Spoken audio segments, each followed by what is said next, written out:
People are making change. You do see the people uniting together as one for the first time. All political parties, all sects are uniting, almost all. And there have been some small changes, but it's proof that together we can be strong.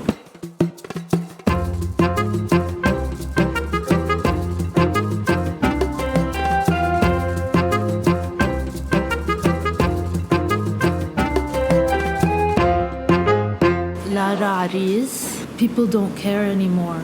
They don't care about your religion, they don't care about your sex, they don't care about your gender, they don't care about anything anymore. They just want to live, and everybody feels the same way. No matter what socioeconomic class you come from, everybody has had enough, and everybody is struggling, some more than others, but they all want to live. They want a comfortable life. A lot of women are leading the protests now. Leading, yeah. And there are a lot of women groups, starting their own movements for the Thawra. Right. And we didn't see that at front and center before. We've never seen that before. I would really like to see women being able to give their nationality to their children, divorce laws changing for women. Yeah. I would love that. I'd like to be optimistic and say I hope this revolution does allow for at least women's rights to be higher on the So it's still agenda. more hope than actual... I think at this point it's still more hope. Yeah. But you also said the class and economic sort of differences among Lebanese they're being overcome to a degree. You see all types of Lebanese holding hands and demanding change. I sense that was always in the background, but now it's really being addressed for the first time. And that's because we're all feeling a sense of pain, an economic pain that we haven't felt before. Would you put the burden on what we're seeing now on the economic crisis? Or do you see it as just the expiration of a political system that doesn't work? I think it's a combination of both. I think it's both. Yeah. It's the economic crisis, definitely, but it's also a political system that's outdated and has promised change and has not implemented anything. They say they're going to do, but they're not doing anything. Yeah. And it's been going on for over a decade. So I think it's a combination of both, definitely. And I ask you because I know that you're a self-made woman, and you've kind of created your own career in Lebanon. Do you think that this revolution will bring back a sense of economic sustainability for someone like you? I want to be here. I want to build myself in my country. I really do, before I go anywhere else. But I am pro the revolution as well. But it's just we've been patient with Lebanon for so many years. Really, what do we do now? The economic crisis has never been so bad.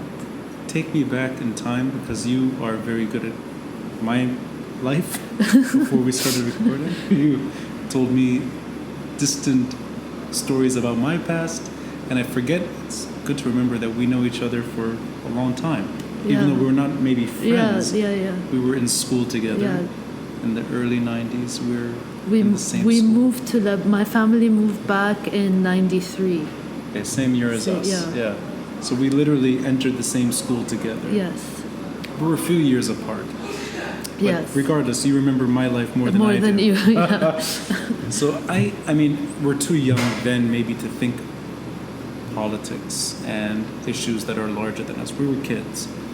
But going a little further, by the time you started your university career and the moment you started exploring your own business ideas, were you optimistic back then about the future of this country? This reality that's hit us now. Did you ever feel part of that when you were younger? No. Growing up, especially in my teen years, I was very optimistic about Lebanon.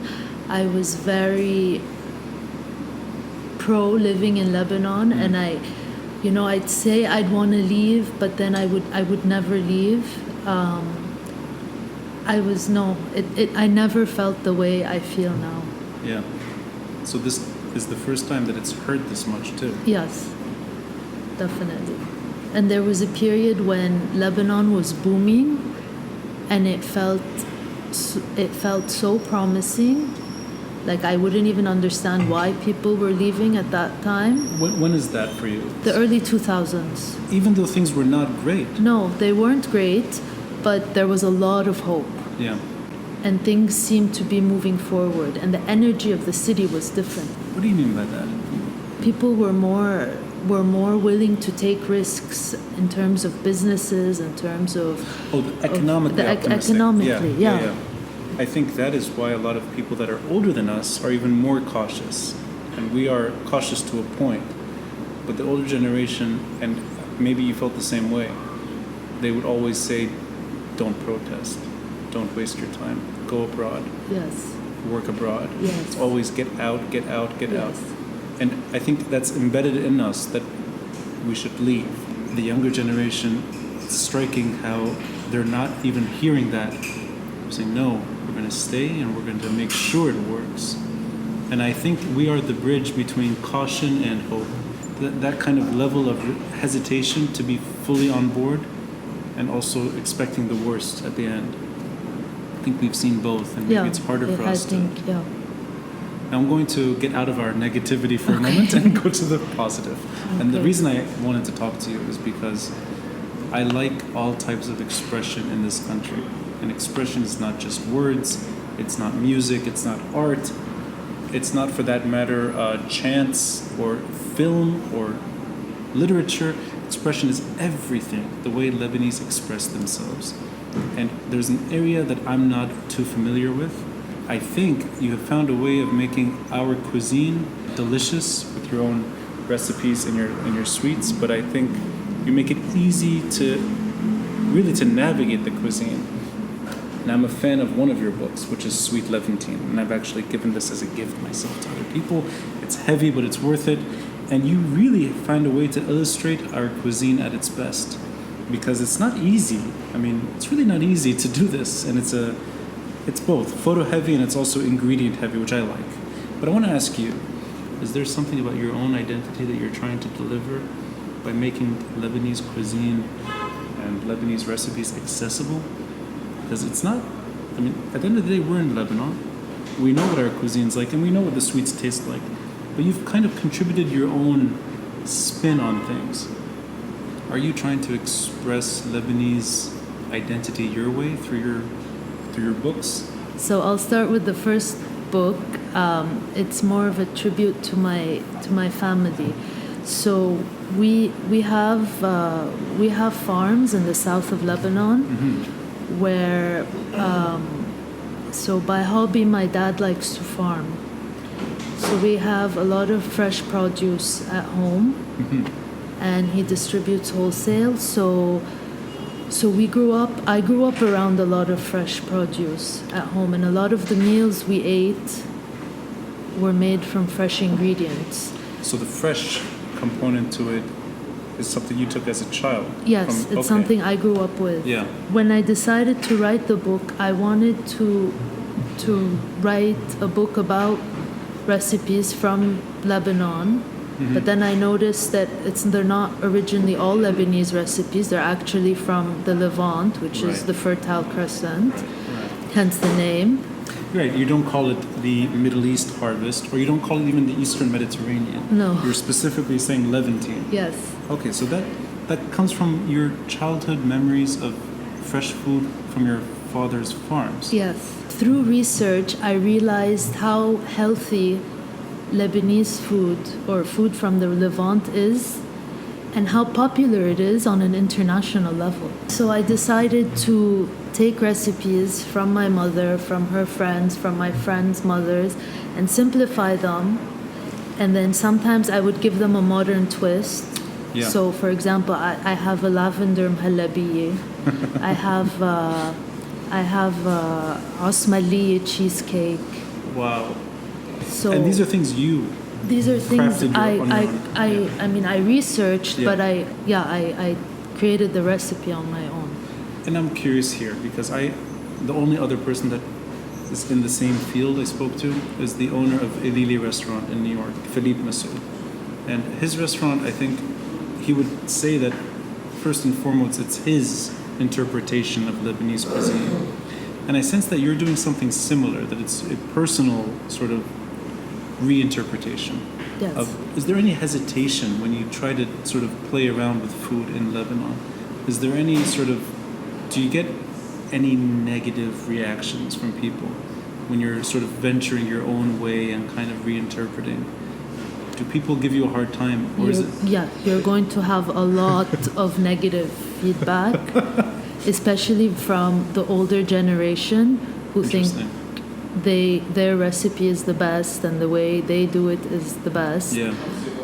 But you also have the other side where people are amazed at how you can make a asmali cheesecake or how you have a halewi cake with caramel sauce.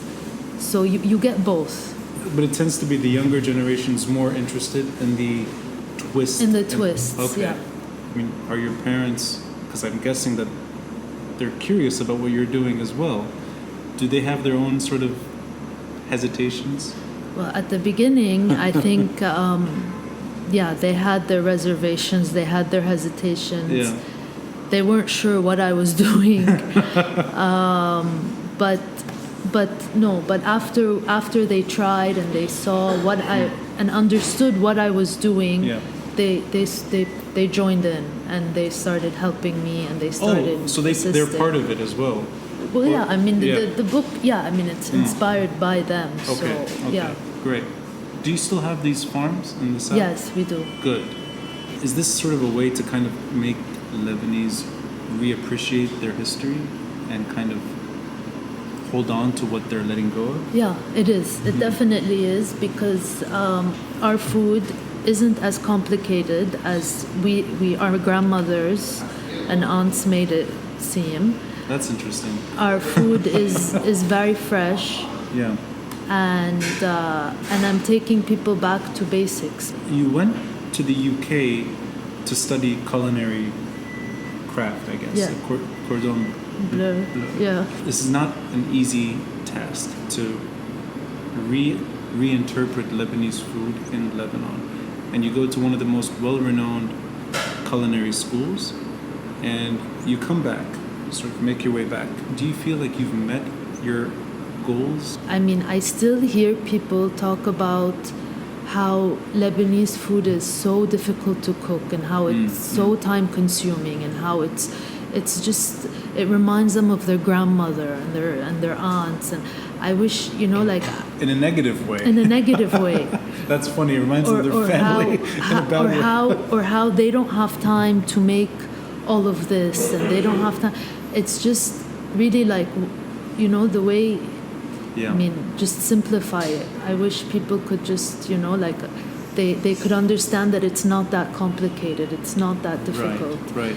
And the primary target of this first book is young women or men who have left Lebanon and need to cook for themselves. Oh, I see. So it's really meant for Lebanese who would live abroad. It would be harder for them to have Lebanese food this way. Yes, yeah. And then the secondary audience were the expats. I see. Okay. Now I like that the first book, which is called Levantine Harvest, it says flavors for all seasons. And the second book, I like the sort of the twist in it, if you'd let me say that.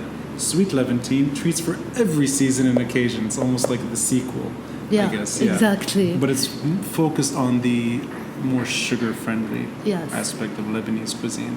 I don't know any other book that has Lebanese sweets like this one. I've looked. Maybe I'm wrong. You can tell me if I'm wrong, but I mean, the book makes you want to eat sweets, makes you want to gain weight. Yeah, it does. And I think thanks to you, I've been gaining weight. And it's not, again, I don't want to speak just about, the photos are stunning, but I know that the ingredients are really what matters here. It's a very special way of celebrating something that I don't think a lot of us realize, which is Lebanese cuisine is not just what we know, it's whatever you want it to be. Yes. And I think you've done that well. What inspired you to do the sequel? So- Because I actually know your work through the Sweet Levantine, the not from the second first book. one. So the first book is sort of like an ode to the family, Yeah, but the second book is me. it's entirely you. It's me. And I also focused a lot on simplicity and basics and fresh harvest and local flavors. Okay, so it's really you're not focusing only on the Lebanese part of it. You're sort of integrating all types with Lebanese here. So it's not Lebanese only, if I No, understood you the right. desserts aren't purely Lebanese or right. from the Levant. I'm Okay. taking the flavors from the Yes, Levant right. and from the Fertile Crescent, and I'm putting them into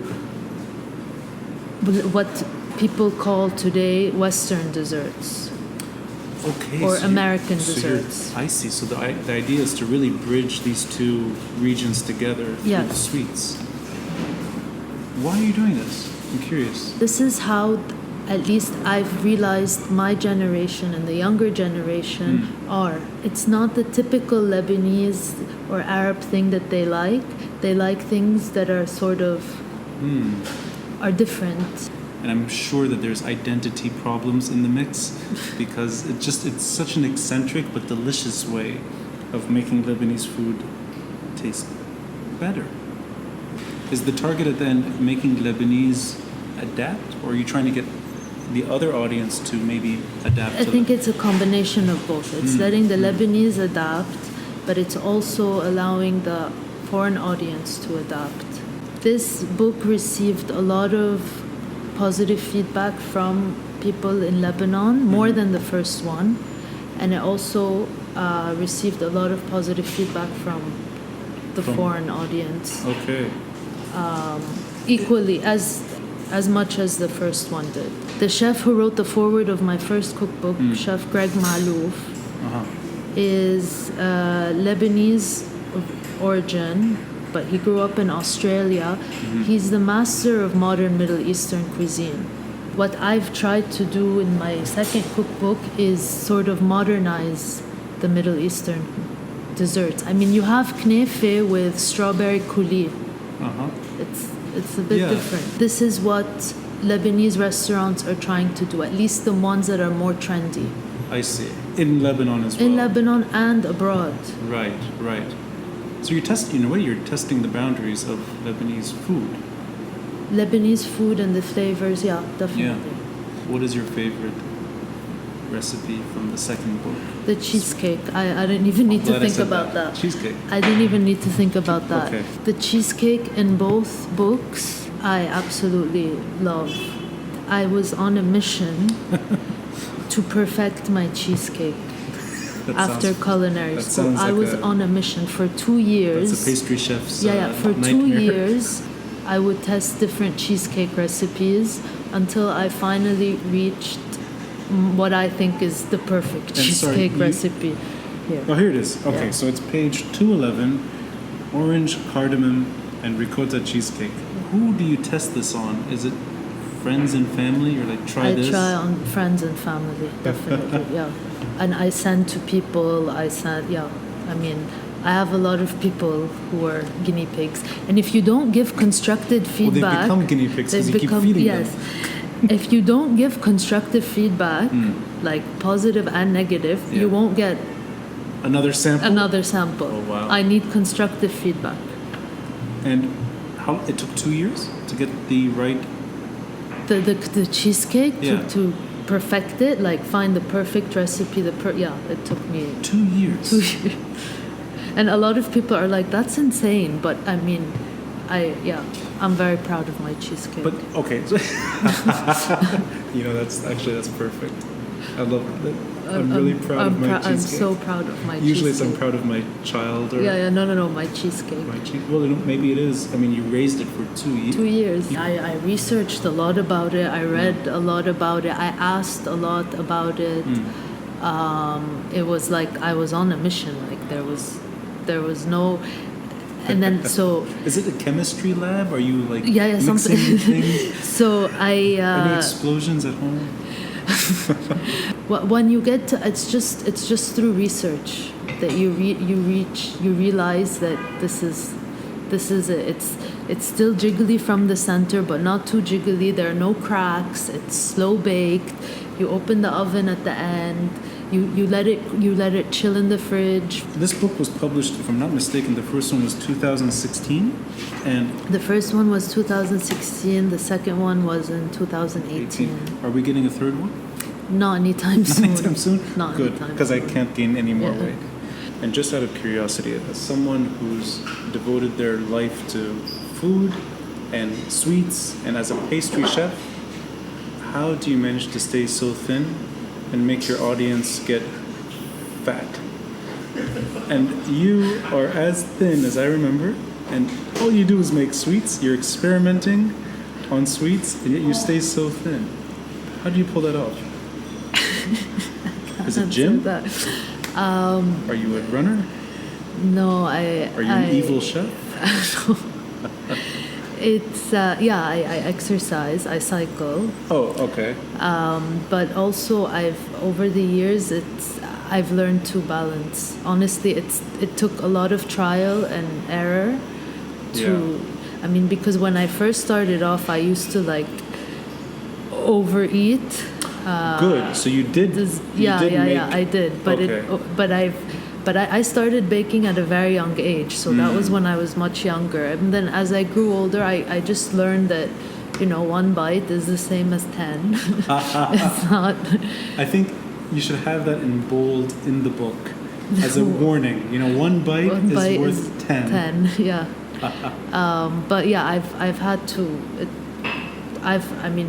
For health reasons, I don't want to have too much sugar in my body. So Right. yeah, I've had to try to find balance. So It wasn't easy, but Yeah. I did. Because it's very easy to get seduced by this food. Yeah. End up 300 kilos happier but miserable too. Yeah. Lara, thank you for these 2 books. Thank you. I actually am really delighted that I discovered the first one today. And I think I should hire your photographer. 'Cause your Yeah, she's photographer, amazing. She does a good job. She's a food photographer, food stylist, Joelle Canaan. Okay. For the second book. The first one was a really, really very talented British Lebanese photojournalist. Her name is Natalie Naash. But you had to get rid of her.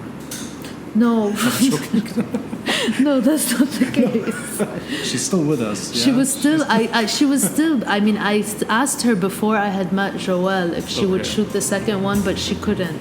So you I cheated had on to, her. You ended I up cheated on her. I in a did. relationship with someone With else. another and, photographer. I Okay, did. well, as long as there's no hurt feelings. No hurt feelings. These 2 books are fantastic, and I think Thank they're you. also a needed respite from the political problems and the economic downturn. I think it's a nice way of stepping away and exploring our identity, which seems to be preserved despite all that happens. So thank you, Lara. Thank you.